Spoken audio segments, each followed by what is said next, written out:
Many people fail at their attempts to do things in life because they don't have a plan.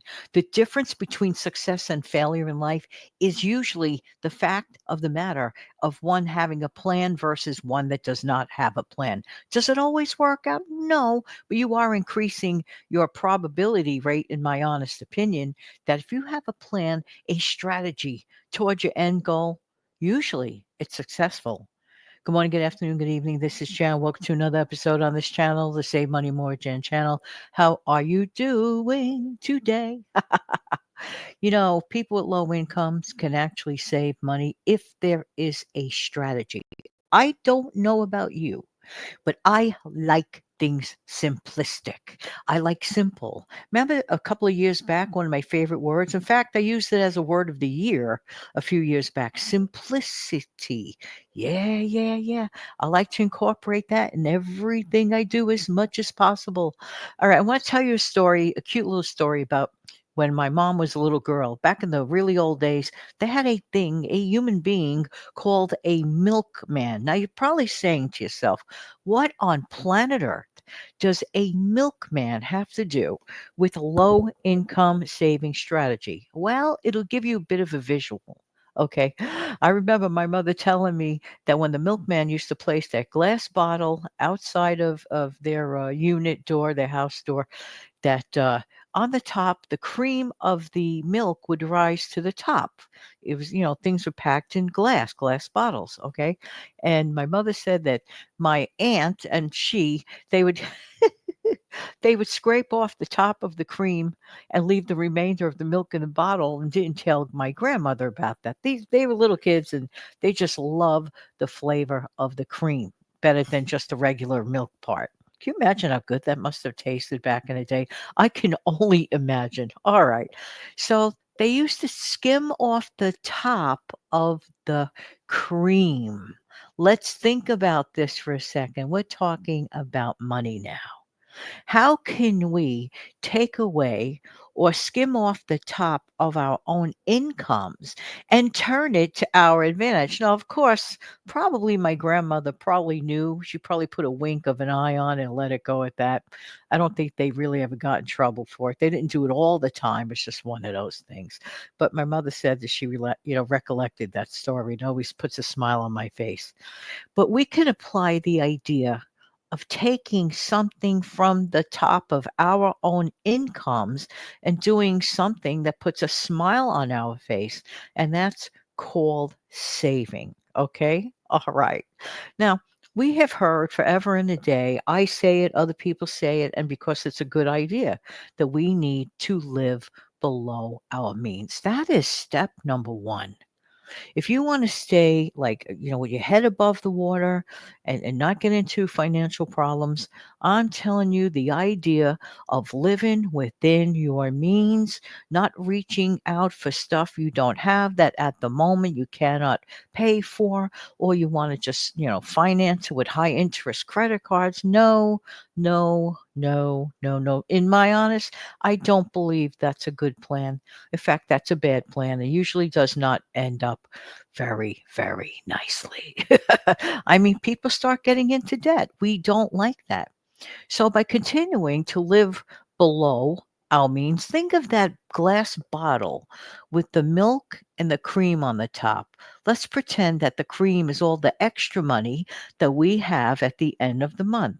I know some people are saying, what do you mean all that extra money? The extra money. Okay, I'll make you feel better about that. But whatever is extra, let's form a plan here, okay? So think about that cream that has risen to the top of that bottle. Okay, that is what you can work with in terms of financially speaking after your bills are paid and all that stuff and you divide things up into a clear spending plan. For example, you have to when you sit down and do your budgeting, you have to a lot for your weekly expenses, your, let's say, your traveling expenses, what it costs you in gas or in car fare or bus fare. You see where I'm going with that?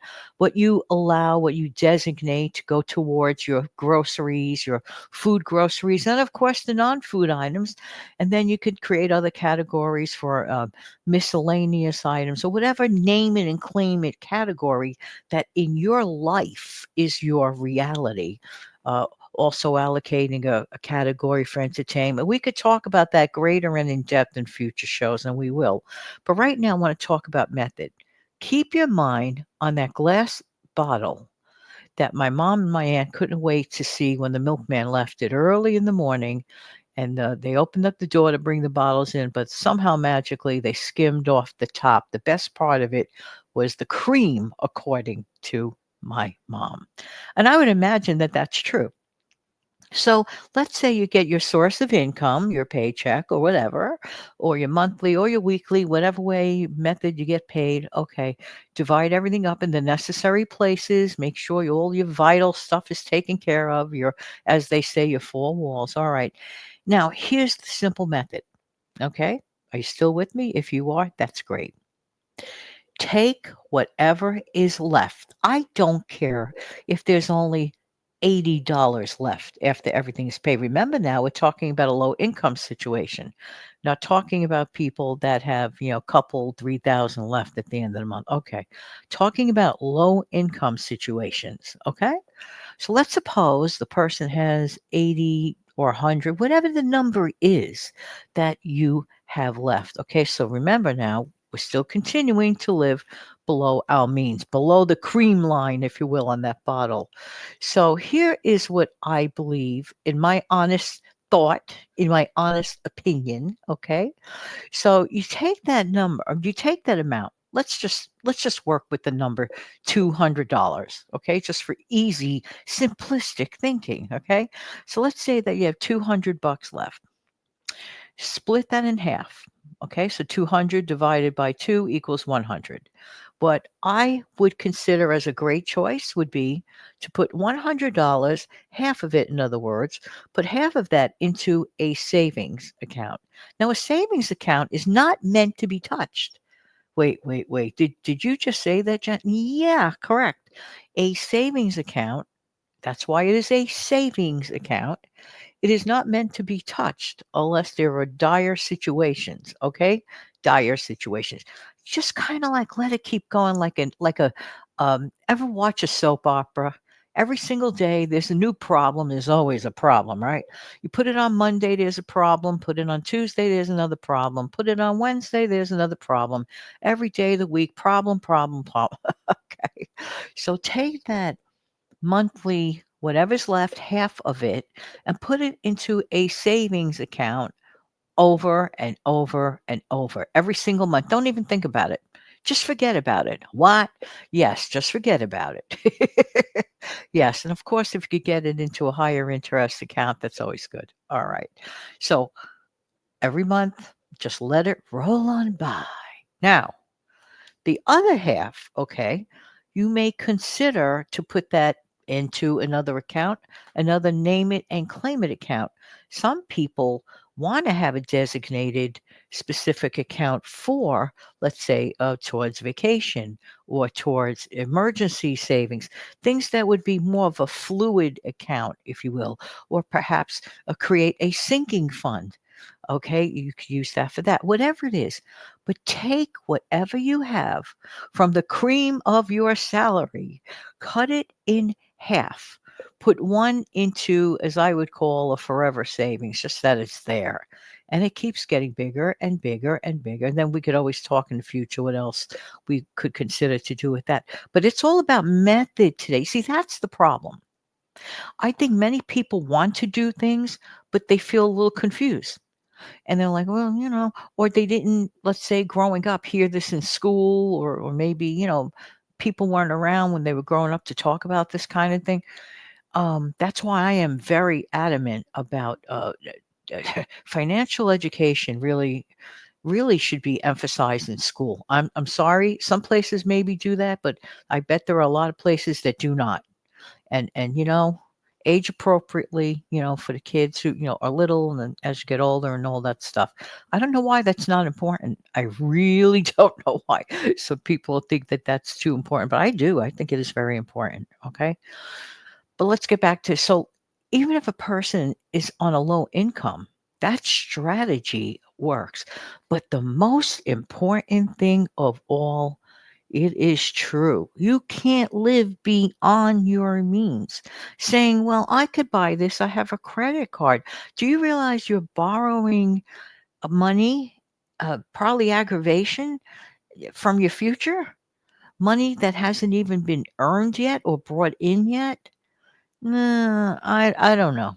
I don't know. I'm not saying it doesn't have a place when it's done the right way. Not everybody can handle a credit card. Let's get that straight. Because sometimes people confuse a credit card with this is a gift from beyond. No, credit cards are not a gift. It is a short term loan, and the money comes from a bank, and we are responsible as card holders. So use them wisely, if at all. And this trick to me, what I just mentioned, there is no fail in my honest. A person lives below their means, right? They have monies left over. They split some of the monies into two ways. One in a savings account that they don't even blink an eyelash and forget about it and just keep going. Could do that automated. It's not even like a thought, so easy. The other one, create a name it and claim it that's appropriate for something that needs to be done by you. And of course, the trick of all this at all is to avoid the rabbit hole of DEBT. That is not a good place to be. Some people are in it so horribly deep and so horribly long, and it's just like it's stealing their joy, in my honest. There is nothing like living a debt-free existence, okay? You have the power to do other things. You have other choices. Some people think that their power comes from that piece of plastic. Not really. Not really, especially if given into the wrong hands and misused. Yes, there is a purpose. Yes, there is a situation. But people that are card holders have to act responsibly. I don't mean to, like just be repetitive about this, but I'm trying to help people avoid any future situation. But forgetting all that for a moment, just focus on okay, admit it, you're a low income situation, but you still want to save. And yes, it is possible. And yes, you don't need to be in debt just because a person is low income. There are a lot of people who have high incomes that are in horrible debt. And I mean like horrible debt. I mean, I hear stories that make my hair stand up. It just, and I feel sad. I feel sorrowful. But and then there are people who are lower income who manage their money very well. So continue with this. This thought of first of all, tell yourself this is the thought. Tell yourself there is nothing I can't do. Okay, with the help of the good Lord. First of all, that's where all the great help comes from. But you gotta do your part. You gotta want to. Do you really want to save? Do you really want to be ahead? Do you always want to live on the edge? And like if one little thing comes, see, this is something that people don't think about. Nobody wants to think about bad situations. Nobody. I don't want to think about them. Probably you don't want to think about them. But the fact of the matter is, emergencies will happen. Will you be ready for it? It could be a medical emergency. You can get laid off. I don't care what great worker you are. If the company fails, you could be the greatest worker and the company goes under and you're stuck. You're like, huh? Yeah, exactly. Huh? There's that horrible period of time from the time that you're laid off till you get your new position where you're in like money limbo, like, not fun, very not fun.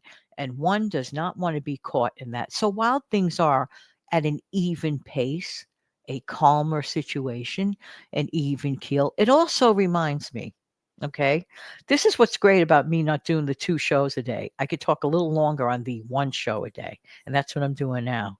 This is what reminds me of ever see people, they hear there's a hurricane coming, right? Okay, or a snowstorm. I'm talking about in my general area, the tri state area. Snowstorm is usually more frequent than the other thing, okay? They hear about this big, big blizzard for like a week and a half. I'm not even kidding you because, with modern technology, we can know like 10 days in advance how certain weather situations are going to come up. They hear this on the news day in, day out, 10 days prior to the event.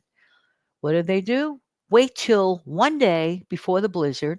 I'm not even kidding you. I don't know if it's a routine or if some people find it more fun. Then they all stand online at the stores lined up around the blocks, and half the stuff is out of stock. Hello, 10 days warning. Why do people wait till the last minute? I will never, ever know. Could somebody please out there let me know the answer to that? Because if you know the answer to that, you are a genius, okay? You are a genius, all right? I would love for somebody to comment that below. Please let me know, why do people wait till the very last second before a blizzard or bad weather event to, get their provisions, okay? If they know they need to hunker down. I don't get that. But in the case of saving, why do we have to wait until emergency situations with money? No. While things are calmer, even if you have a smaller income, just take the smaller numbers, divide them in half, whatever is left. And please let me know that you have stuff left to work with, even if it's a couple of $100 or $100. Take that number, okay? Go halvesies. Halvesies, remember that? Put half in a forever savings account. Forever, it's just there. Just let it go. Forget it's there. Right. Okay. And then the other half to another designated ongoing kind of thing that you name it or claim it. Isn't that a lot better than not having anything? There are a lot of people with big, big incomes that really don't have anything to save because all they're doing is repaying big, big, big credit card bills. Yuck. Don't let that be you. It is a terrible place to be, in my honest.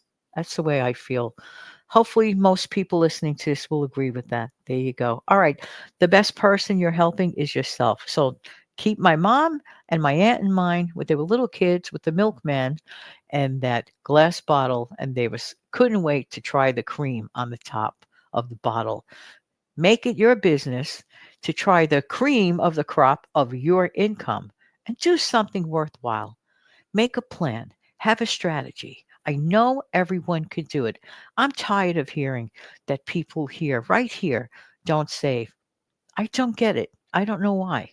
It's just a matter of, well, let's get started. Let's make up our minds.